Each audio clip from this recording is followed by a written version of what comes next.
Aatrox banned out first by SK Gaming. Okay, so we have to see a Renekton ban coming in soon from Millenium. They have to take that away from Freddy 1-2 unless Doigby wants to run it in that top lane since they will have that first pick. Orianna, though, I'm still kind of concerned about that champion. If they do want to let one of the teams get it, you'd obviously want it more on your side, as they actually ban out Zed this time here. So they want to keep Jesiz from getting these really assassin-y, is that even a word? Assassin-y champions here. That's a word now, you just invented it. But they do actually let Renekton... Okay, so he doesn't get through, never mind. I was going to say. Yeah. Shyvana, obviously, the final ban here for Millenium, and we did see a Gragas before the Renekton came out. We talked about leaving Renekton open, but Millenium might first pick it. They've done that with Caitlyn here, which Panda played brilliantly in that last game, managing to get first blood onto Doigby in the mid lane right from the very get-go. But SK, they're going for a similar thing as to what they ran last time. Thresh, support, Nyph, brilliant in game number 1, and Svenskeren as well on Elise. I want to know if we're going to see Panda on Corki, because that's what I'm looking at. Since Caitlyn was taken away, like you were just mentioning, what do they want to run with him this time? But Nyph on those hooks, as you're saying in that last game, we've never seen him at this level or this good, landing pretty much every single hook. I don't think we have, honestly. And it was just amazing to see how much he's improved over this time so far. And also the communication within the team. I mean, seeing him save Svenskeren in the enemy jungle towards that red buff, if you think about towards the early parts of the game, was amazing. We do see an Annie picked up, though. So most likely, I'm going to say a support Annie with that Caitlyn. That is dangerous. They both have extremely long auto attack range. Yeah, that is dangerous coming out there. And the Annie. Didn't expect that, actually, coming in. I don't think anyone out there did. Dioud obviously played Fiddlesticks in game number 1. He was a pirate Fiddlesticks, and he did lose his leg many, many times in the early game. Went down twice without even really being able to do anything. Didn't go well for him this time around. We're thinking that this Annie will be support. That obviously could end up, I suppose, in the mid lane with ShLaYa as well. We'll have to find out. Jax left open. Very, very strong these days. And possibly Graves for Candy Panda. So if they do go with that Graves, they'll have two people who are really tanky, at least in the lane. So obviously Thresh will be very tanky, so will Graves. Up against the Annie Caitlyn combo, if they do go head-to-head, which I'm assuming they don't want to. He does switch to Corki, so... Safer pick, anyway. Yeah. If anything, they're not going to try to go for a head-to-head lane here. They've got to be going for a 2-for-1 like they did last time, even though it wasn't intentional on their part. But they can't really afford to go up against an Annie Caitlyn lane. Like, Corki will just explode at this point. And even with that cleanse, once it's off cooldown, Annie will have her stun back up again. Well, we'll find out if it will be, I was going to say, Vi as well as Vladimir. Not falling for Victor. I don't think we're going to see Victor. Then again, I didn't think Annie was coming out either, so maybe it ended up being wrong with that one. We'll see here. Millenium just cycling through. It's always the supports that troll us. I don't know what... Yeah, supports, they obviously get bored at some point during the day and they're just like switching around. Jace being hovered over here and going to be locked in. So a Jace. That's, I'm assuming, well, it's a very interesting combo now because Udyr as well. That's gonna be that's most likely gonna be a top lane Udyr, I would say, and then a mid lane Jace. Unless they want to go for the other direction, we're having Annie Caitlyn middle, and then send like a Udyr bottom and Jace top or something like that. But Jace against Jax. Yeah, we'll see about that one. That's an interesting composition coming out here for Millenium. SK looking like they're gonna go a little bit more standard though, with an Ahri currently being hovered over by them. And I think this Ahri will get locked in. And again, because I've seen a lot of new people joining us from when we talked about this at the start of the last game, that we are on the tournament realm and on patch 3.1.2, which is the one just before what's on live right now. So that change to Ahri, amongst other things, is not in this patch. And also, Jinx is still disabled. Good. I don't like hearing you say our ultimate every team fight because you say it with a smile on your face every single time. Super Mega Death Rocket is definitely the best name that Riot have come up with for an ability. Switcheroo, he's almost close, and that's on the same champion. Like, they really nailed it down. Riot nailed it with Jinx's ability names, that's for sure. Oh, wow. So, looks like we're going to see a mid lane Jarvan from ShLaYa, Jace in the top lane, and an Udyr jungle. Now, what do we think about that one? Well, if you remember back to earlier on in the season, Froggen started playing, Jarvan middle quite a bit. I don't know if he was the first one doing it, but he's the one that kind of made it a little bit more popular. And obviously very strong, very hard to go up against that if you're a squishy AP champion, which Ahri kind of is. The Udyr, though, I'm not sure about that. Because if you look at what he's going up against, he has a Jax that can leap. He has a Elise that can obviously escape. You have an Ahri you can ultimate away. You have a Cork you can Valkyrie away. The only person that you can definitely get up to is this Thresh. But if he puts his ultimate down, how are you going to charge in? And when Gambit used to run this, with Diamond in the jungle, we always talked about you have to have some hard CC on the team to allow Udyr to even get in there. It's hard to rush in when you don't have a gap closer. It's going to be really tough for him to do that, but if he has a strong early game, he could definitely put a lot of pressure out across the board. And that's why you got to wonder, how is this Udyr even going to run into, the Charm, into a Flay, which will knock him back, or the Hook, which will just gather him in there. Elise, obviously, Cocoon as well. It's going to be hard, in my opinion, for this Udyr to have a big impact on the game. We'll see, though. ImSoFresh, certainly a very talented jungle. We're going to find out exactly how this one goes down. Millenium certainly changing up their lineup completely with this one. And to be honest, they need to change something completely because that last game was not very good from them. As I kick the light again. The disco lights. Damn it. The Udyr, though, I'm curious. Well, ImSoFresh go the Doran's Blade Udyr into Tigers with that. Maybe going for a very early gank on middle onto Jesiz with the knock-up coming out of Jarvan. It's a very likely possibility. And if you get rolling with a Udyr in the jungle with a Doran's Blade, it's really hard to stop. He puts out so much damage. But I don't know. Yeah, you're definitely right. They're a completely different lineup for them. But can they pull this one off? They were a little bit unfortunate last time. I think it was out of their hands just right in the beginning with all the summers they blew, the first stat that they got, not to mention the turrets. But SK, I mean, running something pretty similar, at least with their jungler here. But I'm really curious to see how good Freddy is on Jax. He's kind of getting a resurgence here. Yeah, I mean, Freddy's Renekton, we can't say anything bad about it from that last game. I mean, we saw that fight at the top inner turret, which was 4v5 after they lost Nyph in the jungle, and then still went to siege the tower. He manhandled 4 men at the back of that fight to stop them really getting in there for a fight. So, he's definitely on form at this point, and I suppose Jax can have a similar effect to that one. Right now, Dioud is actually not connected to the game, so hopefully he will be back here in just a second. We'll figure out exactly what's going to be going on with this one. I'm asking the admin real quick just to see what's going on. And obviously, this is the first best of 3 of the night between SK and obviously Millenium. We have another one coming up a little bit later in the loser side of the bracket. Yeah.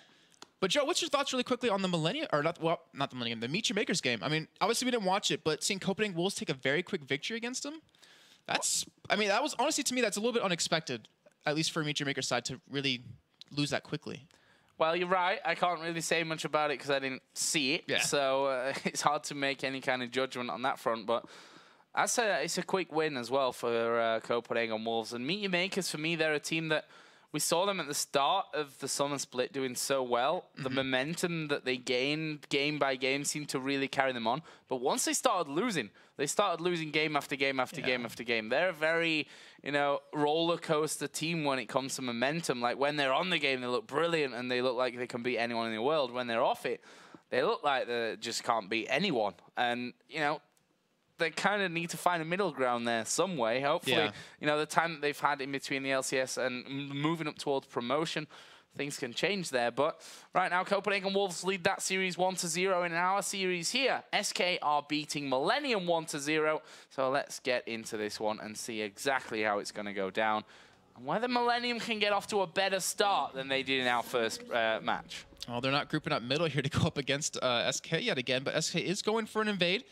They actually might be able to catch someone out guard here if they do for Cocoon, but a nice ward coming in, so that will spot them. But they do get the kill onto at least, so that's at least one ward down for Dioud. And they want to control red again. I mean, they did such a great job in game number 1 of controlling the buffs after the first ones went down, even the first red buff, that they want to do it again. They want to keep that confidence and keep that momentum going into this game.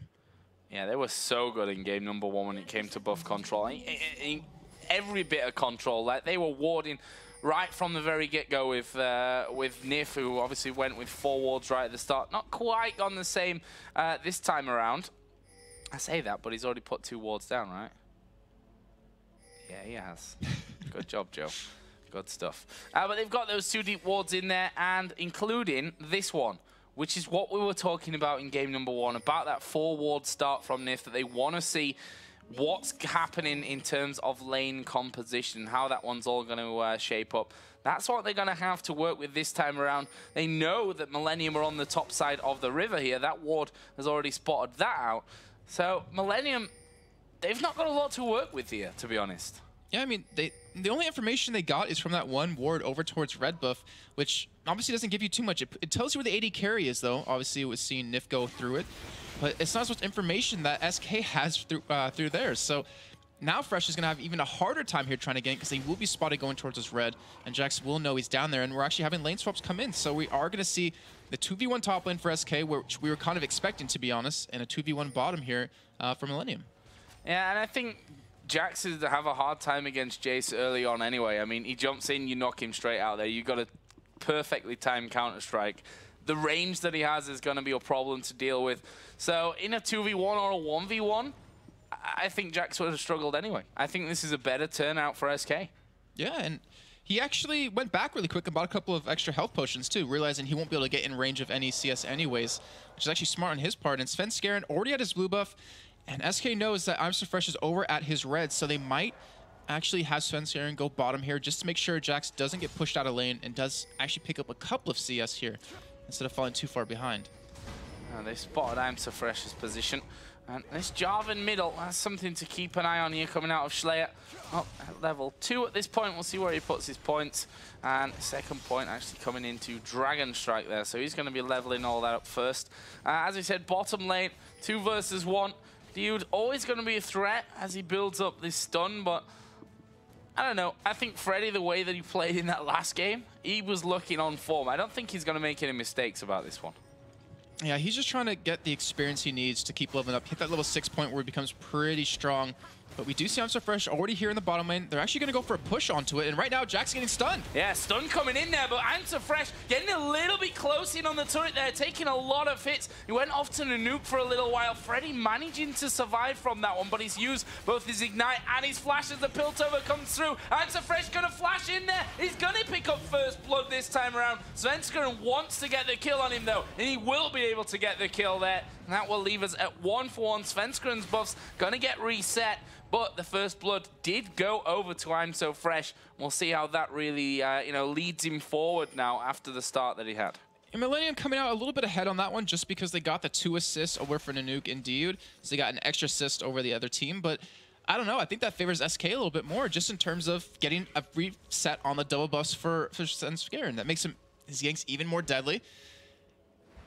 And right now, Dioud's having a tough time in the top lane. Yeah, he's got hooked in there, actually. Taking a Ds. lot of damage, the double Ds. Everyone likes double Ds, Jason, I'll tell you that. Mid lane, meanwhile, Jesiz taking a lot of damage there from ShLaYa as well.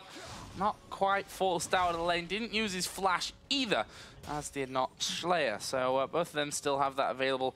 That was close for Doigby, though, in this top lane. Or Dioud, as I called him. It's hard anyways. So yeah, so he does escape with his life, but he's behind CS currently, even though Freddy122 did die in the bottom lane. But he's going to be able to CS a little bit easier, obviously, as the lane does get pushed into him. But I don't know, what's ImSoFresh going to do with that first kill? What is he going to be able to provide his team here? And Svenskeren is actually going to relieve Jesiz here in the mid lane. Yeah, he's going to need to. Jesiz falling very, very low there from harassment of ShLaYa, who himself took quite a lot of damage there. That red buff taking away onto him as well. And ShLaYa actually is headed up towards his top lane. Now they've pinged River, but he's actually gone through. He's going around the back of the Baron pit here. And they're going to look to make an impact. They've got Udyr coming in. SK need to back away from this one right now. And so ImSoFresh going to go in there. There is the knock-up missed. It was a Valkyrie from Panda. And a hook here onto ImSoFresh. He's going to take a lot of damage. Tries to turn around here on towards Nyph. Panda now pushing back. This could be disastrous. Here comes Svenskeren around the side. They go for ShLaYa. Oh, the cocoon landed onto one. ShLaYa did die, and Doigby's not going to escape either. That will be 2 kills for SK Gaming, and I feared for them seeing Jarvan and Udyr, 2 of the scariest gankers coming up into their lane. But what a quick turnaround from SK there. Yeah, fantastic job. That Nyph with the hook that he landed onto Udyr allowed them to get so much damage onto ImSoFresh that he had to run away. And then Svenskeren, he had the perfect read on him because of that ward that's currently down in River. And Nyph even flashed in for a hook here, but obviously not going to be enough in the end. And, you know, Joe, I was actually worried a little bit into this game because in terms of ImSoFresh, since I know him a little bit more than I know the rest of the people on the team, to me, they kind of run off emotions. And after losing that first game so heavily, I think it's carrying over into this game, and you're seeing SK take advantage of it. Well, I mean, the start was good again, I'd say, from... I say again, it wasn't in the last game, so just ignore what I just said. Let's start again with that one. The start was good here for Millenium, managing to pick up that first blood, you know, giving that over to Jungler to get him those boots early on, picked up the Spirit Stone early on.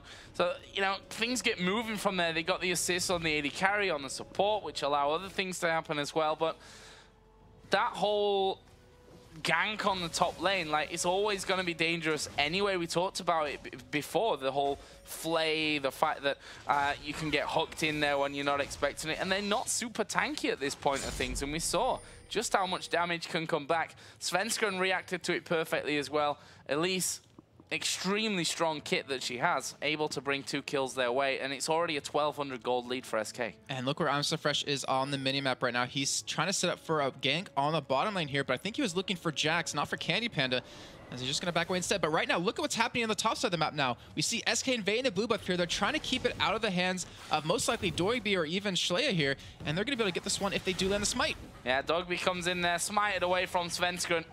If game 1 was any kind of indicator, when we saw him stealing away that blue buff right under ImSoFresh's nose, out-smiting him quite honestly, then he's not missing many of those smites here today. May have just jinxed him for a future Baron fight, though. We'll see about that later. He's going to get his own red buff, and that will mean that that blue, of course, can go over to Jesiz, who is actually behind here to ShLaYa's Jarvan in the mid lane, having a bit of a tough time against him. Yeah, I mean, that's honestly, if that's something you should kind of expect, Ivan Ari, just because he realizes if ShLaYa does get on top of him, it's going to hurt. He needs that level 6 point to be very mobile, and right now, actually, he is spotted going for blue, so he should still be able to pick it up here, as we do see Svenskeren going in, but ImSoFresh picks it up. Yeah, it does pick that one up, but at what cost is it going to come to him here? Where is he going? He's headed north here. He's a dead man. It's Jesiz that gets that one. Not sure about the decision. Well, I mean, he was between a rock and a hard place, wasn't he? Nyph and Candy Panda were on the bottom side, but look at this. This is the SK that we saw in game number 1 as well. Take an objective, take one man out of the game, and follow on so quickly that Millenium can't do anything. They pick up Dragon here. We're 8 minutes 50 in. It's not quite as fast as that last game. The turrets aren't falling as quickly. The kills aren't coming in as quickly. But it's following the same plan. And SK looks really reminiscent of Gambit, where you give them a finger and they'll take your whole arm. I mean, they got to kill onto the jungler, like, all right, well, Dragon's up. Why not take that as well? But we do see Svenskeren actually trying to make something happen over towards bottom right now.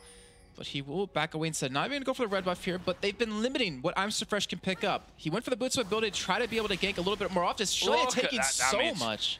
That is ridiculous damage coming out of Svenskeren already. And honestly, he's not really got that much either. Like, he's not really got any big items in there, and that's dangerous times for ShLaYa, who himself obviously is not super tanky at this point. But that just shows that SK, and the thing is, that was pinged the whole time. Is Freddy here going to dive in towards Doigby? Doigby. There's an eye in there, Joe. And it's not Dioud, Jason. There's an eye in Dioud, though. Yeah, it's the 2 Ds. That's all the problem in there. At least coming out towards his top side again. Going to be spotted by a ward, so Doigby should be safe. Just out of range there of the cocoon. But SK, they're doing exactly the same as they went for in game number 1. High pressure on those towers. Oh, where's Annie? There was Annie, and she's dead. They do manage to get 1 kill back, actually. But now Nyph is actually going to have to try and get away from this one. He's going to have his flay available, and that will stop ImSoFresh in his tracks. Now, mid lane. Is ShLaYa going to push here on towards Jesiz? Svenskeren coming around as well. A little bit too slow to react to that one. And again, guys, I am the cameraman. I know you've got used to amazing camera work during LCS. I am not that amazing cameraman that you used to, I'm afraid. I mean, you miss like 1 kill a day, that's it. So that's pretty good. Already today, so. I was trying to, okay. Well, anyways, though, we do see a kill obviously coming in for Annie, not exactly who you want it to go to, but you'll take that kill definitely. And SK, seeing that ShLaYa was out of the mid lane since he went top to defend against Freddy 122, they're going to take middle turret and get some damage onto this one. And Millenium, I mean, they're not doing as bad as they were in the first game, but they're still very far behind at this point. And we're seeing Hex Drinkers now come out from ShLaYa. That's going to give him a little bit more tankiness against the Elise and Ari. But they need something more than just a little bit more tankiness at this point. They need to make plays here, Millenium, because if they just kind of coast, they're going to start to fall behind again, because SK have proven that they are incredibly well organized at this point of things. They look, as I said, like a team that have been together for a lot longer than they have. The Nanouk gonna get caught here. Charm has landed as well. Is he gonna come down on top of him? He tried to. Dioud actually going low as well as Nyph comes around the side. Gonna throw the flare. Actually missed there as we see the rest of the team. Jesiz did pick up a kill before he went down. Svenskeren goes low. Actually will fall, and Nyph, he needs to back off now. He needs to get on towards his turret. This could be disastrous from SK, and it will be a double kill for ShLaYa. That brings them right back in the kills. 3 for 1, that engagement. And we were just talking about how organized SK is. Millenium able to catch him off guard from the aggression that they applied onto Nanouk when he got caught with the cocoon and the charm. And they come out ahead in that fight, and they close that gap lead to only 1.6 thousand, which is, I think, 7,000 better than they did in the game prior at this point. But can they use this momentum, though? Can they go off the back of this and be able to make it work for them? Where, you know, Doigby, I don't even know what Jesiz build anymore these days if he's going to go for a tier, because it's a little too late at this point. So he won't be able to harass as much, and they have to go in for a straight fight, which, you know, what Annie's done to set up ImSoFresh and to set up ShLaYa, they have the possibility of doing, but they have to be able to survive to that point. ImSoFresh just laughing there as Freddy tries to chase him down. But that leaves us at a 1,300 gold lead for SK. Not the end of the world for Millenium, that's for sure. A lot better than it was in that last encounter. Actually, Doigby is slightly ahead of Freddy122 in levels. Look how many wards they've got down here in their own jungle as well, Millenium. They want to avoid any kind of invader who's going to get it. Both of them. Bonus. As another couple of wards come down. Nyph stands on the trap. Not able to get in there for any more support walls. They both had pink wards again, too. That's what was really funny. They could have went for that. But, you know, taking a look at CS across the board, you did say that, you know, in the top lane, we have Freddy122 ahead of Doigby. We have actually Svenskeren very far behind ImSoFresh. They're actually feeding a lot of CS over to him as he... Wow, he actually went for a Stinger as his first item. And Svenskeren's been trying to roam around gank, you know, trying to help out these other lanes, which currently he's actually behind in terms of gold. Compared to his counter opponent. But right now, we see Panda has a little bit of a CS lead over Nanouk. He has his Triforce done, where Nanouk just doesn't have any items built up just yet. He only has 1,000 gold to spend at this point, so he's not going to have any major items come in anytime soon, which gives SK a huge advantage in these team fights. And just saw there Freddy coming down to get that ward in position. Did manage to survive as well. We've got 50 seconds until the Dragon comes back into play in this game as well. And SK, you can bet your bottom dollar, will be ready for that one. There's, as I said before, so many wards on the map right now. There's kind of a line from both teams around the river and that back of the Dragon Pit area, which Svenskeren actually is going to walk on through right now towards the red buff. You'll see that that's not actually there, and may even get himself some wraiths, just for the goodness. And it looks like they might... Oh, the red buff has respawned. He knows it just respawned too. And I was thinking maybe they want to go for a gank on the bottom and then turn it into a dragon right off of that. And we do see Jesiz actually heading down as well as Svenskeren here. And they're actually going to try to take this red away. This is super dangerous from SK. They've been spotted here by the wards as ImSoFresh started to move in there. The cocoon actually missed, but they managed to land the charm onto Nanouk. He will 90 caliber net back to slow Jesiz from being able to get in there. SK, in the meantime, seeing that bottom lane had gone, managing to push that outer bottom turret down. And with that little bit of, I don't know, getting caught, quote unquote, by Svenskeren and Jesiz, it pulled the 80 carry support away from Millenium and gave SK a free turret, gave him another dragon on top of that, and they just acquired quite a bit of gold here, as it looks like they might even want to push middle. Yeah, ImSoFresh needs to back away from this one. Jesiz has his ultimate available. Is he going to go in there for the charm? We see that Jax did start to come back. And look at this. They've said Udi is out of the picture now. He's gone top side. This is going to be a split team of Millenium if we want to fight. And right now, Annie's in a perfect position. Dioud looking for that stun onto the entire team right now. But the rest of Millenium, they aren't too healthy. They're not in a great position for it either. And it looks like SK are just going to back with this, but they do land the cocoon. That's what I was talking about. ImSoFresh going to go down before he could do anything. Dioud going to get hooked. Pops goes down. There is Tibbers into the equation. Dioud's still alive from that one, but look at the damage that Millenium are taking now. Jesiz gets back in there. Svenskeren slowed down by the 90 caliber net, couldn't do any more. That's a 2 for 1, but will he open the turret for him here? With Jarvan, Caitlyn, and Jace, they should be able to clear out decently fast here, but SK, that pressure always going to be there with a charm, with the cocoon available, and there is the charm and the cocoon. Doigby's a dead man. Svenskeren picks that one up. This is the tower for SK. And as you saw, that fight broke out with ImSoFresh getting caught with the cocoon and charm. The rest of Millenium couldn't react quick enough. Like, you had Annie with the stun. Dioud was ready to just flash over the wall and drop it, but he just died so quickly. And then Nyph landing the hook onto Dioud instead of anyone else, just to stop him from engaging, stopping him from getting a stun that he wanted, that he had to use it defensively instead of offensively, and had to try to keep himself alive.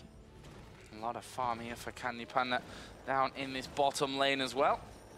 All that good old gold. And how much has he got to spend? 2,000 by the time he goes back here. 2,000 as well for Svenskeren, who's just picked himself up Haunting Guys. And a couple of cloth armors as well, because he just can. He's got that much gold. As you mentioned, ImSoFresh going in for the Stinger here. What do you think to that one? I think it's a very interesting pickup. I mean, I can kind of understand why he wants to go for it, for that attack speed, since he is going Phoenix Sansadir. Yeah. And also the cooldown reduction, but honestly, we've seen him in these past 2 fights alone. Look how quickly he dies. He's not tanky at all, and because he went for the Stinger first instead of, you know, the Spirit of the Ancient Golem, he's not going to have the extra tankiness that he needs. And I think that's really going to hurt him here as he gets caught yet again. We have Svenskeren coming around from the side, and the hook lands. Oh, the hook landing once again, and ImSoFresh just out of position completely. There is Svenskeren coming in, and actually it's Candy Panda that gets it in the end. The lantern used by Nyph, who, I'm going to say it again, has just looked absolutely phenomenal throughout this game. Oh, we see actually in the mid lane, we see Jesiz going in, and look at the damage he just did to Annie, though. Dropped Dioud down to half health in just 1 Orb Deception. Ridiculous amount of damage. And, you know, one thing we didn't even point out in the beginning of this game is that Millenium are all AD. That allows SK to just build pure armor, no magic resist, since Dioud doesn't really have anything built up for AP-wise, and just tank them. We'll see if they go down that route right now.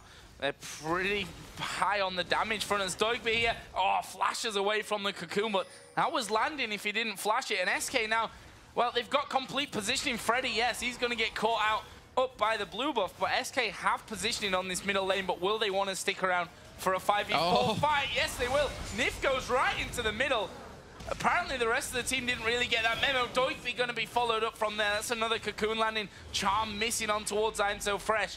What will SK now, with a 4 versus 4, no, 4 versus 3, sorry, because Nyph, of course, did die.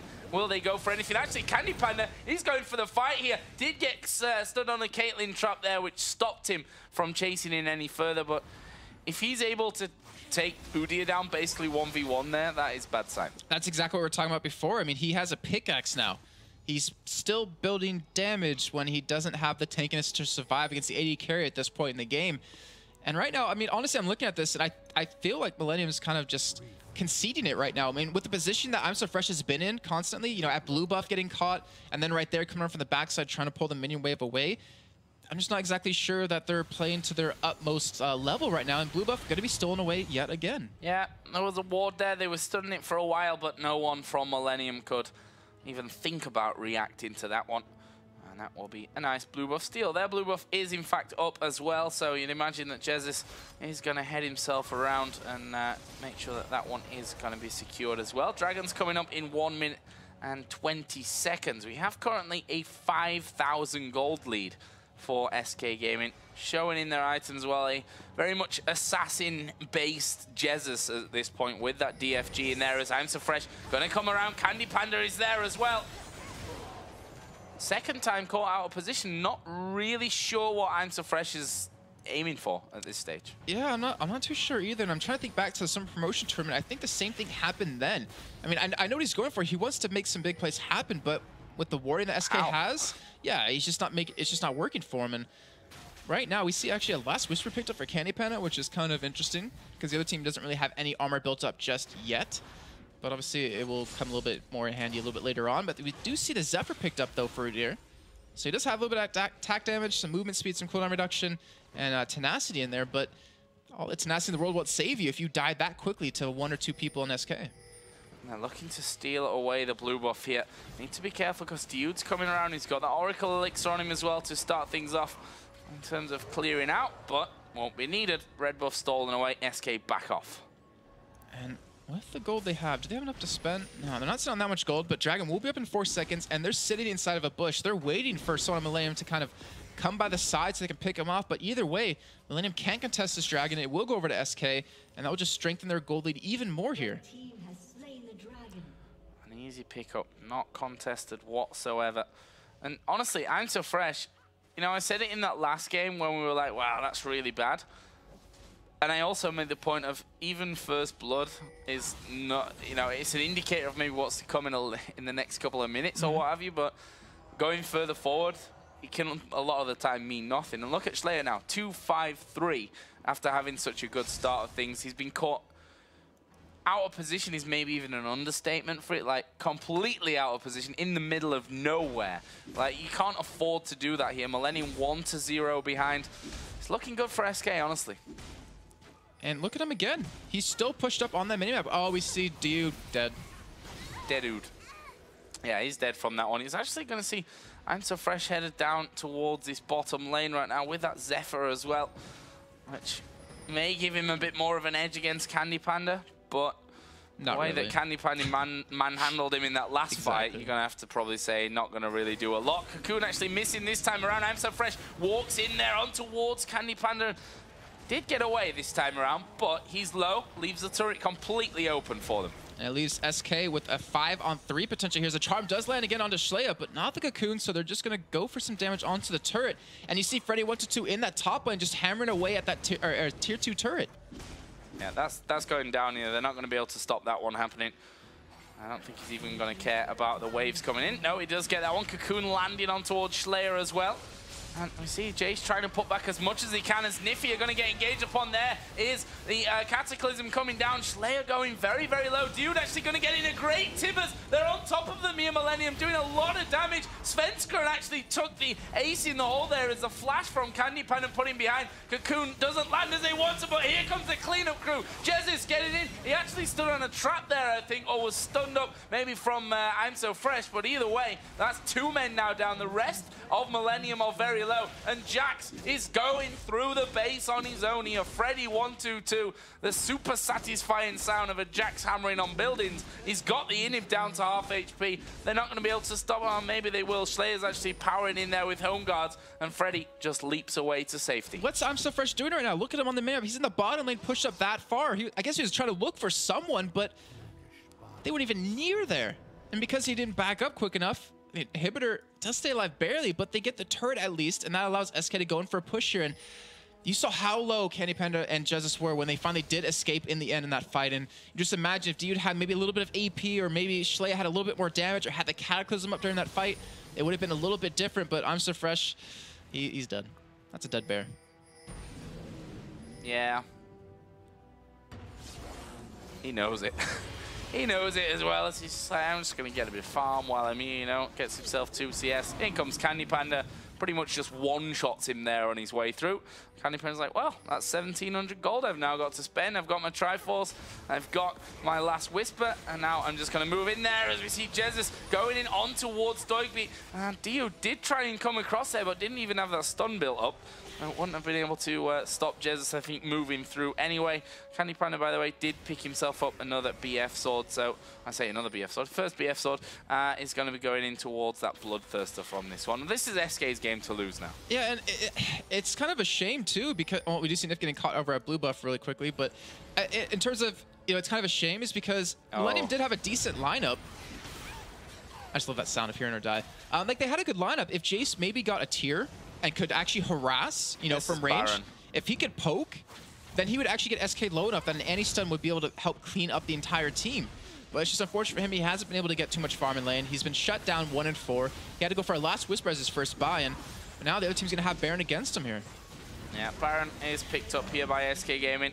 ImSoFresh is still pushing this bottom lane out, but they'd probably take a 5v4 at this stage of things. Doigby actually going very, very low there as well. And Nyph looking to get in.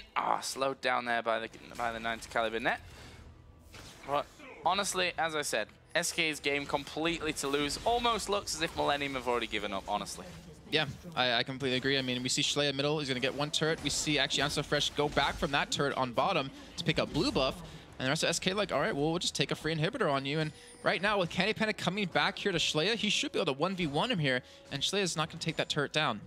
Hexdrink could brutalize a Phage. I think Candy Panda can just dive on into him if he really wanted to there. Not with that Baron buff on and a red buff as well. Probably didn't want to risk it. But we have Thresh and Elise coming through. There is ShLaYa actually diving in. They're going to flame back. Cocoon should be landing onto him, but Nyph may go down here. He's stuck inside of the Cataclysm. Decent kill picked up here by ShLaYa. Svenskeren continues to hammer away as Dioud going very, very low there on the backside. Is he going to get any more? Wow. Blown up there, Nanouk. Full HP to nothing. And just that shows how much damage that Jesiz can do here. And they were able to get at least 2 turrets off this weird push that we just kind of saw for losing 1 inhibitor. But it's inhibitor down. Actually, they even lost Baron on top of that, so it's definitely not worth it in the end. And right now, SK grouped up his 4, pushing this bottom lane. As Jesiz pushes middle, his ult is on such a quick cooldown now that he can escape here momentarily if he needs to. Or he can just catch someone off guard and blow them up. And Jax, look at the items he has. Trinity Force, Blade of the Rune King. That's not a Jax you want to go up against at all. No, that's Jax in Wonderland at this point. You see SK just going to tank up this bottom Nyph turret. With Jax, with Corki and Elise there, they're able to do a lot of damage to it, but Millenium actually coming back from this one. Freddy pops the counter-strike, which will basically just zone them away. We did lose Ari in the mid lane there to ShLaYa's Jarvan, and this is now a 4v3 at bottom. They need to be a little bit careful here, SK Gaming. As I say that, they just turn around and run Millenium, and SK chase them back in. And Nyph is clearing out wards here over towards the bottom side of the map as well. They do have the damage to take this turret down. I mean, Panda has to hit it one more time with that Triforce proc, but Millenium going in with those home guard boots. ImSoFresh trying to set up a stun right now, and the rest of SK just going to back away, it looks like. Yeah, just walk on away from this one. So Jarvan just pushed out this top lane as well. Obviously, that inhibitor was taken down earlier on by Freddy's Jax. And now they're setting up a little bit of a trap, maybe. No, Dragon's there. They can take that one for free. And, well, everyone can get over the wall. This 4-man annoying crew that can get everywhere. And this game is just, to me, it's just kind of like SK doesn't really want to finish it. I don't know. I mean, I'm looking at it as they keep trying to, at some points. But then you have ImSoFresh in the top lane farming between turrets for some reason. And they do have 1 inhibitor down. He's trying to keep the super minions away from getting to this turret. But if he's not there, they can't win a 5v4. And that's what's going to break out here. Yeah, and SK are on that inhibitor turret now in the mid lane. Hook not quite landing there from Nyph, but Doigby may be in trouble. There's a repel coming down from Svenskeren, and Doigby will hammer him away, but that's bought enough time here for SK to almost take down the turret. They couldn't quite get the last hit, but it's only going to be 1 shot here from Corki to finish off that Inhib turret. Now Jesiz is coming across the side as well, and there is the finisher on it. Second Inhib turret and Inhib of the game going to go down here for SK, and number 3 may just follow. Yeah, ImSoFresh still pushing that top lane. That turret is definitely gone here, and the chance for coming back from 3 inhibitors is so damn low that you hardly ever see it in League of Legends right now. But Jax, what the hell? Yeah, straight in on towards Dioud there, blows him up. Tibbers used on towards Freddy, but that's not going to be a problem. Actually flashed in for the kill. ImSoFresh comes across, the box goes down, that slows him completely. He flashes onto Candy Panda, who stays alive. Charm lands onto Nanouk. That is an ace coming out from SK Gaming. Honestly, they can tank these turrets up now and finish off the game. Wow, just so well done, and you just saw how much damage they did in that fight. Dioud just blew up to the hands of Freddy 122 right there, who just goes down to a turret. Oh, well, that's the end of the game, doesn't matter too much, but SK so well played, and they just took advantage of ImSoFresh being in that top lane, not being with his team, taking out turrets, taking out inhibitors, and taking their way into Intel Extreme Masters Cologne Amateur Tournament coming up November 23rd and 24th. Yeah, very big win here from SK. Obviously, they got a walkover in the first round. Alzen not turning up early enough, but this one, a very convincing 2-0 over Millenium. Game number 2 lasted 30 minutes.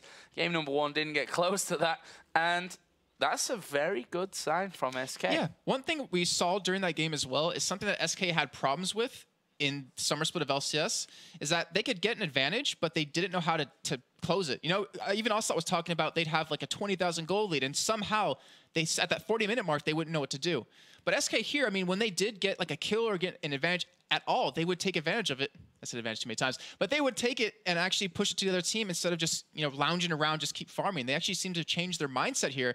With the addition, obviously, with Freddy 122, Svenskeren, and Jesiz, it helped change the team mentality around here. And I think we're seeing, a really different SK emerging. Well, refresh the brackets. Let's see if any other results have actually come in from us at this point.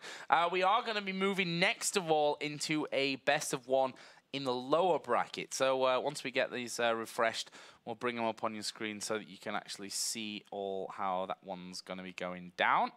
So let's have a look then. Let's bring up the brackets here. And we can see, obviously, SK Gaming there beating Millenium. They go to the non-existent, really, winner bracket finals. That doesn't exist. That winner bracket finals is Intel Extreme Masters Cologne. They're qualified now, as will be the winner of Copenhagen